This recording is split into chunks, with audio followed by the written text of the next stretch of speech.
Hi, everyone. I'm Andrea Flack-Wetherald from And Beyond and andbeyondimprov.com.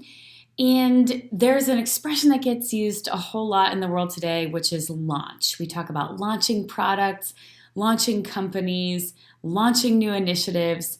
And I actually love that word, and I use it too. But I like thinking about this metaphor in terms of implications for culture. So, quite often when we launch new things, they're taking off at rocket speed, right? That's the whole reason we use that analogy.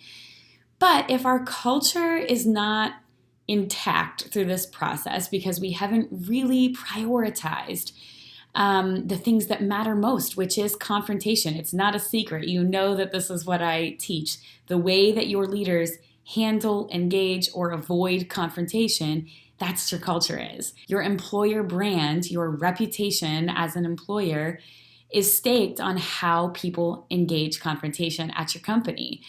So when we are going through launch sequences, when we are going through times of increased busyness, maybe longer hours, communication gets a bit more opaque, these are just naturally things that happen. It's not necessarily anyone's fault, even though it's pretty easy to get stuck playing the blame game when tensions rise. Maybe we experience some churn we didn't want to experience. It's very easy to start pointing fingers, which is unproductive. So all of this is to say, it's not fun to get stuck behind the rocket. Nobody wants to be where all of the fire and the blast and this raging inferno of a rocket launch, no one wants to get stuck there. But if things are moving ahead so fast, quite often your best employees, the people that have cared the most and have put so much time and energy and creativity into this product or this new initiative, they're left hanging on for dear life. They're like, if you can imagine a rocket launch, they're just like hanging on and they feel like they're stuck where all the fire is getting dragged behind this thing that's moving at warp speed. And that's exhausting for everyone. And then if we make the analogy work even harder, I'm thinking about the difference between thrust and drag, and you don't want your best people to become the drag that's slowing down the process.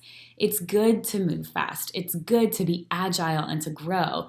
It's also good to make sure you have the systems in place to make sure you're not leaving anyone behind or losing folks you don't want to lose.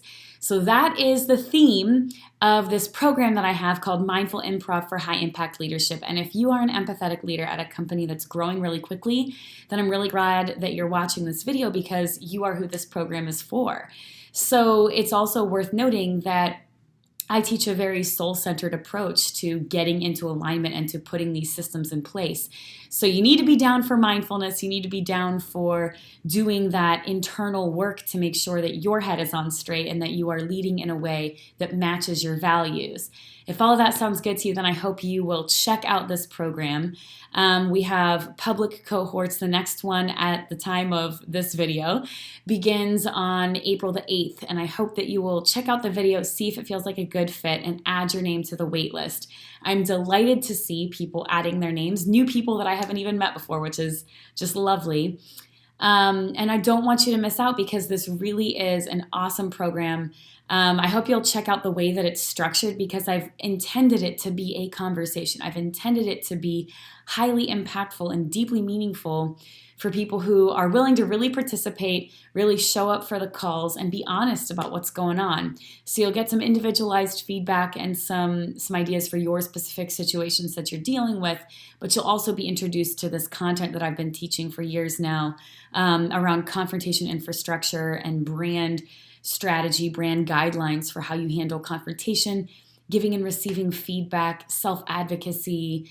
We'll be talking about true inclusion, and we'll be talking about how to make sure that you don't get burnt out as a leader and that you are consistently delivering on your culture promises.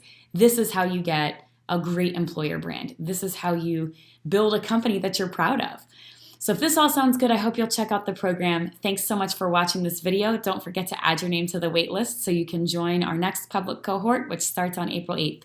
Bye.